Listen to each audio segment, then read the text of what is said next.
Hi friends, good morning. কেমন আছো তোমরা সবাই? আশা করি ভালো আছো, আমিও ভালো আছি। আমার আজ লাইফস্টাইল ব্লগে নতুন আরেকটি ভিডিওতে তোমাদের সবাইকে ওয়েলকাম। তো দেখো, এখন বাজে সকাল ওই 9টা হবে। আমি অনেকক্ষণ আগেই উঠেছি, উঠে মানে বিছানাটার এই অবস্থা, বিছানাটা একটু দেখিয়ে নিচ্ছি। তো জামা কাপড় চেঞ্জ করা হয়ে গেছে, অনেকক্ষণই উঠেছি। তো জামাকাপড় চেঞ্জ করে নিয়েছি, নিয়ে এখন এই বিছানাগুলো পরিষ্কার করতে এসেছি। দেখলাম মা নিচে বাজারে গিয়েছিল, তাই জন্য আমি ওপরে চলে এসেছি। ওপরে এসে আগে ওপরের কাজগুলো করে নিচ্ছিলাম, একটু টিভি আলমারি ফালমারিগুলো হালকা করে একটু পরিষ্কার করে নিচ্ছি, আর বিছানাগুলো গুছিয়ে নেব। তো দেখতে থাকো সারাদিন আমার ভিডিও। যদি ভালো লাগে তো একটা লাইক, কমেন্ট, শেয়ার, সাবস্ক্রাইব করে পাশে থেকো। তো দেখো, এখন ঘরদোরগুলো ঝাড়টো দিয়ে নিচ্ছি, এরপর তো মুছে নেব। প্রত্যেক দিনে যা কাজ থাকে আর কি।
তো আমি আজকে না বিছানার চাদরটা একটু চেঞ্জ করব। তো চলো ঝট করে চেঞ্জ করে নিই চাদরটা, তোমরা দেখতে থাকো। আর হ্যাঁ, একটা কমেন্ট করে জানিও আমার ভিডিও কেমন লাগছে। যদি ভালো লাগে সেটাও কমেন্ট করে জানিও, যদি খারাপ লাগে সেটাও কমেন্ট করে জানিও, তাহলে আমি ভিডিও ভালো করার চেষ্টা করব।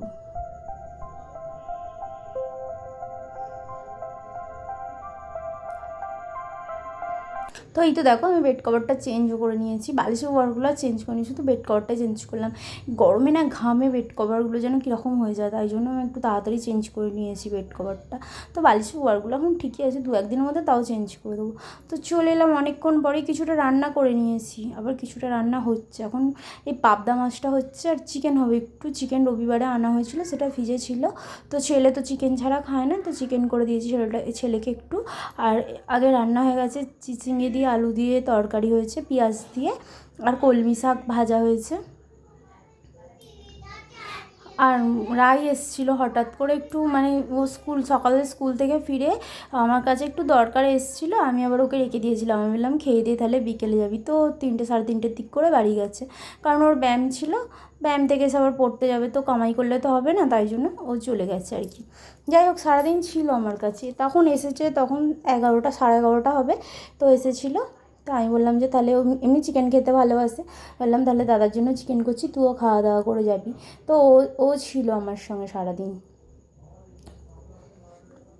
তো এই তো দেখো, এখন ওই পাবদা মাছ হচ্ছিলো, পাবদা মাছটাকে ভেজে নিলাম। পাবদা মাছটা আবার 2 রকম তরকারি ঝাল হবে, একটা সরষে বাটা দিয়ে, আমার শাশুড়ি মা আর বর খাবে সরষে বাটা দিয়ে, আর আমি তো একটু পেঁয়াজ আদা রসুন ছাড়া মাছ খেতে পারি না, আমার মাছের গন্ধ লাগে, ওই জন্য আমারটা পেঁয়াজ আদা রসুন দিয়ে আলাদা ঝাল করেছি। আর এইদিকে গ্যাসে বসিয়েছি ভাত। আর এই মাছটা দেখো একটু ভাজতে গিয়ে না ভেঙে গেছে। ওই মাছ ভাজাটা আমার জন্য আমি রান্না করে নিয়েছিলাম। এই যে চিকেনটা হয়ে গেছে, এই যে সরষে বাটা দিয়ে পাবদা মাছ।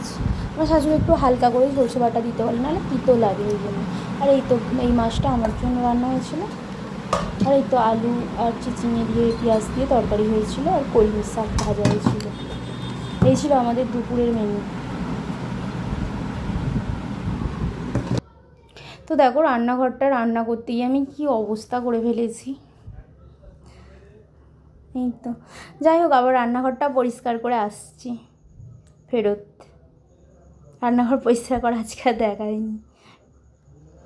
তো দেখো, রান্নাঘরটা আবার পরিষ্কার করে নিয়ে বাসন কোসন মেজে গ্যাস ট্যাস মুছে পরিষ্কার করে এসেছি, সুন্দর করে নিয়েছি।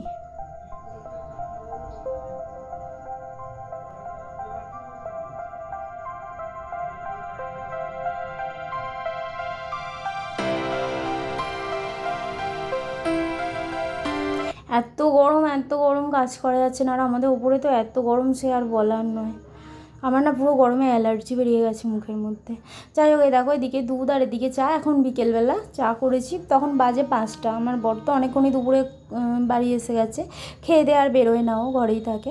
তো 5টার দিক করে আমাকে বললো চা বানিয়ে দাও, আমি পায়রা খাওয়াতে যাবো। তো আমি চা বানাচ্ছিলাম, এতে চা হয়ে গেছে। এরপর ওকে চা দিয়ে আসবো, চাটা খেয়ে দিয়ে পায়রা খাওয়াতে যাবে।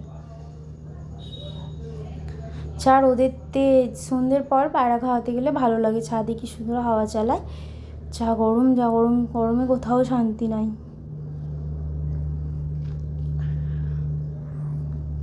তো এই তো আমাদের দুজনের চা, আমরা দুজনে চা খেয়ে নিলাম।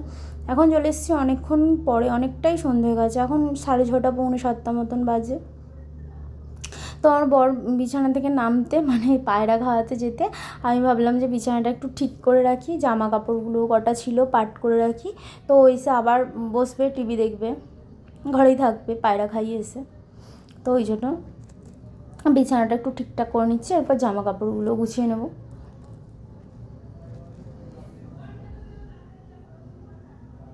আর ছেলে চলে গেছে পড়তে, ও এখন আর সকালে পড়তে যায় না, ও যায় বিকেলের দিকে পড়তে। ওই জন্য চলে গেছে বিকেলবেলা পড়তে।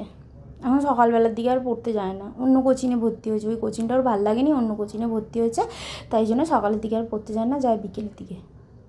স্কুল তো কমই যায়, বেশিরভাগ বাড়িতেই থাকে, খুব কম স্কুল যায় ও।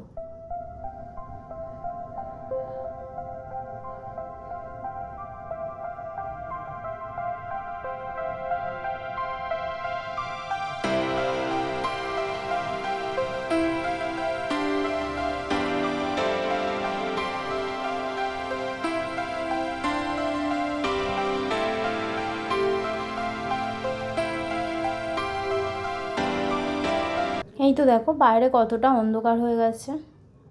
তো আমি না নাইটিটা চেঞ্জ করে নিলাম, ঘামেতে যেন অস্বস্তি হচ্ছিলো একটা।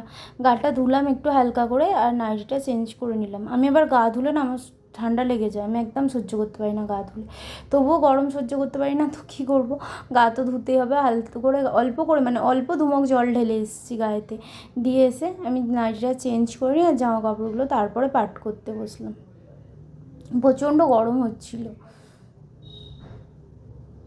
আর এই নাইটিটা নতুন তো, ধুয়েছি, আজকে ধুয়ে দিয়েছি, তারপরে কাল থেকে পরবো। তো পরবো বলে একটুখানি মাঠটাকে নরম করে নিচ্ছি, সাবান জলে ধুয়েছি তাও।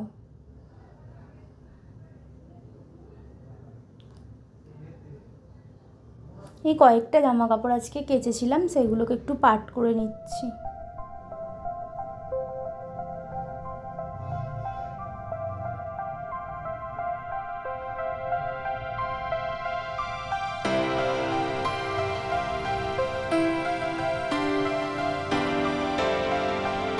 তো এরপর তো নিচে চলে যাব, নিচে গিয়ে আবার রাতের রান্নার জোগাড় করব, দেখি কি রান্না হয়। মাকে আজকে জিজ্ঞাসা করব কি রান্না হবে।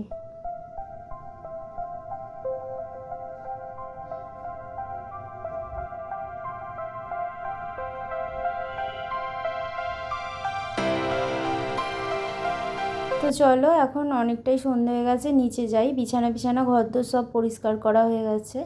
তো এখন নিচে যাই, নিচে গিয়ে আবার অন্য কাজ করি। এই তো দেখো ঘর তো সব পরিষ্কার করে রেখে দিয়েছি সুন্দর করে। আর নিচে মা সন্ধে দিয়ে দিয়েছে, আমি ওপরে একটা ধূপ জ্বালাইনি আজকে, মানে দেশলাইটা খুঁজে পাইনি, ধূপটা দেওয়া হয়নি, ঠিক আছে। বের করেছিলাম কিন্তু দেশলাই নেই বলে, দেশলাইটা খুঁজে পাইনি অ্যাকচুয়ালি, ওই জন্য ধূপটা জ্বালাইনি আর কি। সকালেও এমনি জল দিয়েছি, ধূপ জ্বালাতে পারিনি। যাই হোক, আমি তো সবসময় দিনের বেলাই দেখাই, তো রাত্রিবেলাটা দেখো সন্ধ্যের পরটা কীরকম লাগে আমার। যাই হোক, এখন চলে এলাম রাতের রান্না করতে। আজকে রাতে হবে এগরোল। মাকে জিজ্ঞাসা করলাম, মা বললো এগরোল করতে, তাই জন্য এগরোলই হচ্ছে। তো বাড়িতেই বানাবো আমি এগরোল। এখন আমি পরোটাটা বানিয়ে নিই, তারপর এগরোল বানিয়ে নেব।